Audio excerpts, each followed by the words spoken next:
So for this section, we're going to actually measure some numbers from the setup to come up with the permeability of the sand that we have here. So the main thing is that, as you can already see in the handout, we have a mesh of like a grid here. On top of it, we label A, B, C, D, E, F, and 1, 2, 3, up to 10. And all of these at the back of the setup, or each individual point on this grid is already connected to a set of holes here. So you can see the hole is actually filled out to the same level that the head of the model would be in their location. For example, for this one A, because it's right at the floor of the, on top of the sand, but still under the free surface. For the ring is pretty much up here, 610, which is the same level as the surface of the water. So what we need to do first for this part is all of these individual points starting to read the total head from here, and then just mark them exactly right next to them. What we're gonna use this data for, so I already like put a few of them. I'm going to populate with grid all by myself and then submit it to a part of the material that we're going to need. So, so once you have all of these numbers, you want to come up with a more exact flow net because, as you remember, for measuring the permeability, we need a equation. Okay, this equation, we need the number of flow channels divided by number of potential regions. So I'm going to like use all of these numbers. Let's say our maximum potential is 610, our minimum potential is 300. So I say from 300 to 600 there are 5 regions, each one is up to 60 drops. So first I see there is a region of 610 up here, then probably I see a region of 550, I draw a line, then I see another region of 490, I draw a line. So I use all of these numbers that I am gathering from all of these pipes, and then coming up with the flow net for this. So once you do draw the equipotential lines, it's up to you. You're going to decide how many equipotential regions you want and divide it. So I say like, because my biggest number is 600 and my lowest number is 300, it makes sense to make it into like 5 or 6 regions, 50 or 60 drops each step. And oh, one thing that you have to pay attention, sometimes, for example, a number right in the middle doesn't make sense. Like all the numbers around are 400, suddenly there is a number in the middle that is 200. A lot of things can happen. Maybe water didn't like seep through properly. You see there are tiny regions that are standing still dry. Sometimes air bubble gets stuck inside these pipes back here, so that it mess up the system. I try to avoid it, but there might be one or two that I miss. So if you see, for example, there is a region that all of the numbers are much bigger than a number in the middle, that's probably corrupt data and you can ignore it. So I'm not going to show the other side anymore. So the other side, the embankment setup is exactly the same.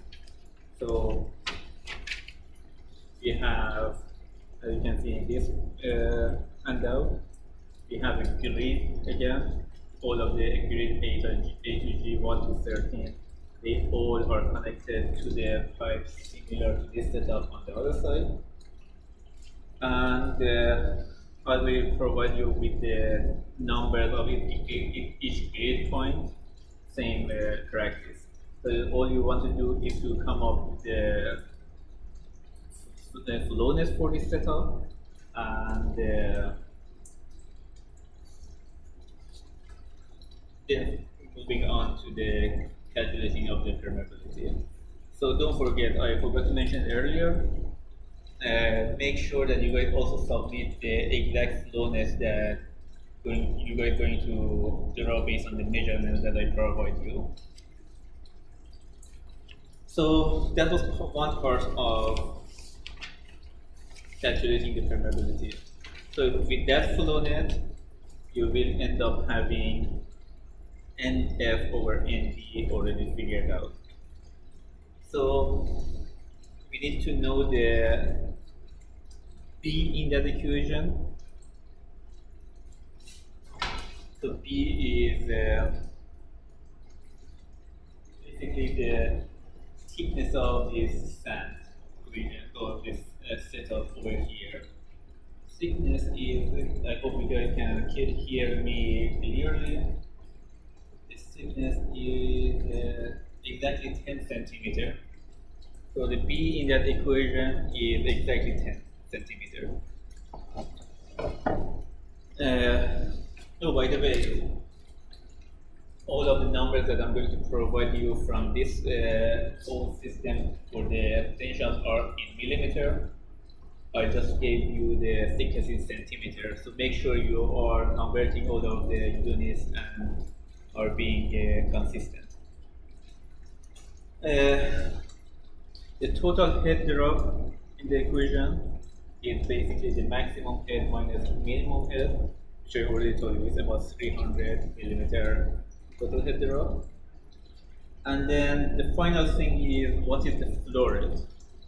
So that's easy to get to measure. We have a closed loop system.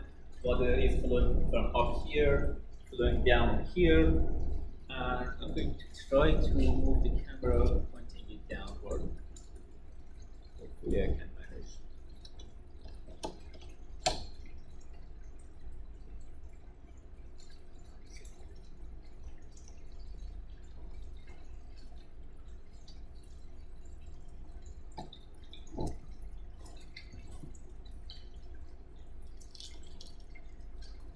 Alright, kind of working.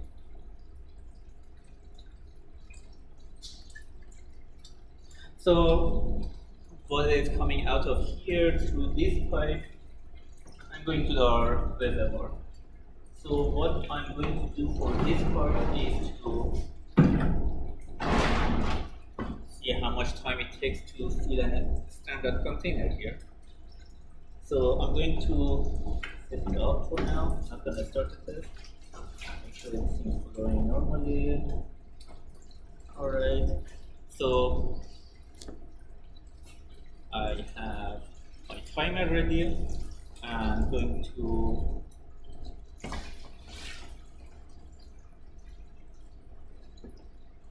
it's really hard to do this all by myself, but it's safe. Alright.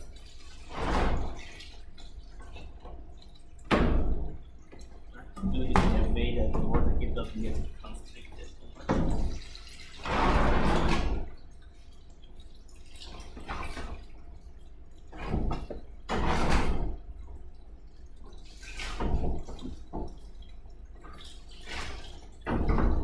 So 3, 2, 1, go.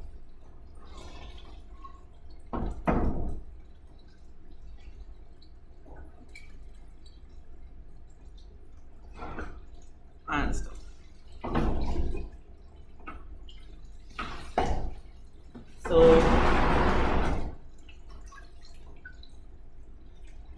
So to fill about 500 milliliter of this container, it took 10.7 seconds to fill. So that's how you can come up calculate the flow rate. So half a liter, 500 milliliter in 10.7 seconds.